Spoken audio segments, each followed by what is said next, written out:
teman-teman tahu, kita selalu bilang sama teman-teman ketika mulai budidaya, teman-teman perlu yang namanya data. Nah, data ini sebenarnya penting. Jadi teman-teman mitra pun juga kita ajari seperti ini. Akhirnya ketahuan ketika budidaya problemnya di mana, terus kemudian kendalanya di mana, itu lengkap semua dan akhirnya ke data apa yang harus dilakukan berikutnya. Nah, ini sebenarnya hampir 2 bulan dan sudah bertelur hingga hampir dua kali ya, hampir 2 kali bertelur. Jadi kurang lebih relatif cepat sih Pak. Kalau misalkan kita bilang fase adaptasi itu biasanya memang 2 bulan dulu. 2 bulan, bahkan kalau misalkan paling cepat sih bisa 1 bulan. Nah, ini termasuk cepat, tinggal nanti nangani beberapa masalah yang suhu tadi ya, suhu sama pH. Suhu sama pH. Ya. Betul. Nah, dari jenengan sendiri, selain kendala yang soal kolam, karena kolamnya ini kan lokasinya berbarengan sama tanaman, greenhouse, ya. Greenhouse di tempatnya jenengan. Selain itu ada kendala apa lagi Pak? Kendalanya susah menghubungi ownernya.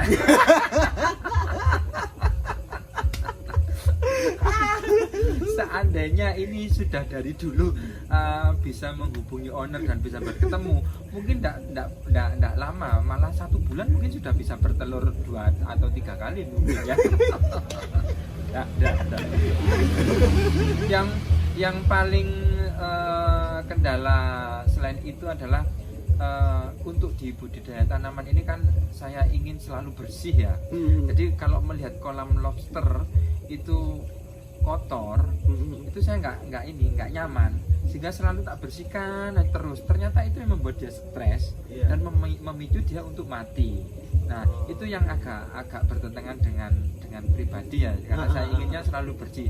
Nah, ternyata setelah konsultasi dengan admin, baca literatur, ternyata budidaya lobster tuh nggak boleh terlalu sering dibuat main-main, nggak boleh terlalu istilah rebek, itu nggak mau dia, dibiarkan begitu aja ternyata. Nah, setelah tak coba, nggak tak sifon, nggak tak bersihkan, tak kasih makan, nggak habis, besoknya baru tak ambil. Biasanya malam sore sebelum maghrib tak kasih makan, besok pagi udah tak ambil kan.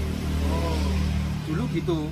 Terus sore baru tak kasih makan lagi. Ternyata setelah baca literatur di situ, loh Bapak, nanti kalau lobsternya pada saat siang hari dia lapar, dia makan apa? Oh ya bener juga ya.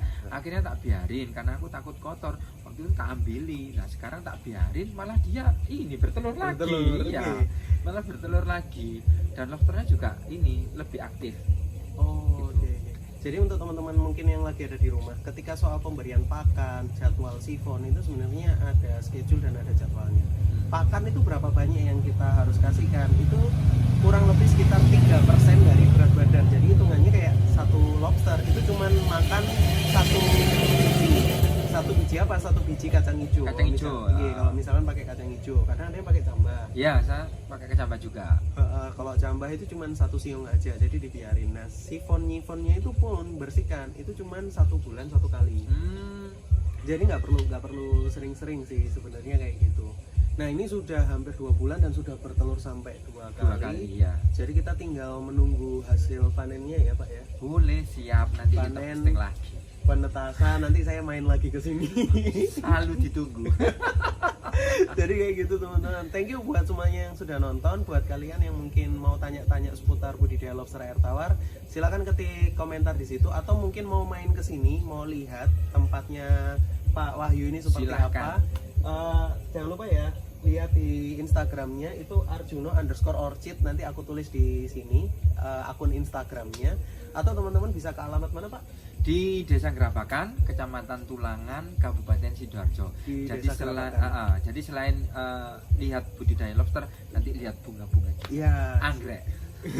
Buat teman-teman yang ingin belajar seputar dunia peranggekan atau tanaman hias, bisa main ke sini. Atau mau lihat kolamnya kita seperti apa yang sudah bermitra, teman-teman bisa main ke sini. Karena di sini pun juga nggak ada yang aku tutup-tutupi. Kalau ada yang bagus, aku bilang bagus. Ada kendala apa, jadi semua itu teman-teman mitra itu berhak ketika di syuting kayak gini nih, berhak untuk ngomong apa aja sih.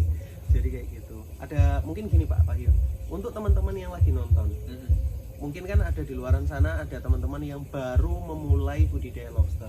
Kan banyak banget kendalanya kan. Pesan-pesannya untuk teman-teman yang baru mulai itu apa Pak? Untuk yang baru mulai, ini yang penting, Iya benar. Jadi disiplin untuk mencatat ini remeh sih sebenarnya remeh. Hanya ngecek ini terus nulis itu kadang-kadang kan malasnya di situ. Iya. Tapi ini sangat berguna sekali. Iya. Coba tadi saat sampai kesini saya tidak punya catatan ini, mungkin nggak akan ketahuan bahwasanya penyebab kematiannya itu ternyata di suhu sama pH. Padahal selama ini saya mengasumsikan dia mati itu karena amoniak tinggi. Dan setelah kita tes amoniaknya tidak tinggi, malah kualitas air kita bagus. Iya. Gitu. Nah tadi kan teman-teman lihat previewnya ya, kita ngetes semuanya mulai dari pH, TDS, amonia itu kita tes semua. Ternyata problemnya ketahuan. Jadi itu aja gitu tipnya, siapkan datanya aja cukup. Berbekal ini. Kalau masalah lobster masukkan aja, udah dibiarin, kasih makan udah cukup, nggak usah terlalu ini lari kemana nggak usah diributkan, biarin aja.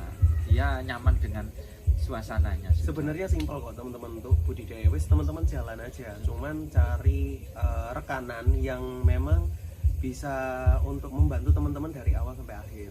Kalau soal harga ya mengikuti sama kualitas yang diberikan lah istilahnya kayak gitu. Jadi kayak gitu dulu teman-teman. Thank you semuanya yang sudah nonton. Jangan lupa ketik like, subscribe, dan nyalain tombol loncengnya, karena kita setiap hari itu kadang-kadang ya sesuka aku sih, aku nyalain live YouTube dimana teman-teman bisa ngobrol secara langsung. Mungkin kalau untuk teman-teman yang lokasinya agak jauh dan kalian bisa tanya jawab di situ, teman-teman bisa nyawer aku juga. Jadi aku open donasi juga kalau kalian suka sama konten yang aku berikan di live YouTube itu. Jadi silakan teman-teman nonton live YouTube kita, karena hasil dari konten live YouTube itu tidak akan aku posting di YouTube. Jadi itu kesempatan satu-satunya buat teman-teman ngobrol sama aku lewat YouTube. Jadi kayak gitu dulu. Thank you semuanya buat yang sudah nonton, and see you next time. Bye.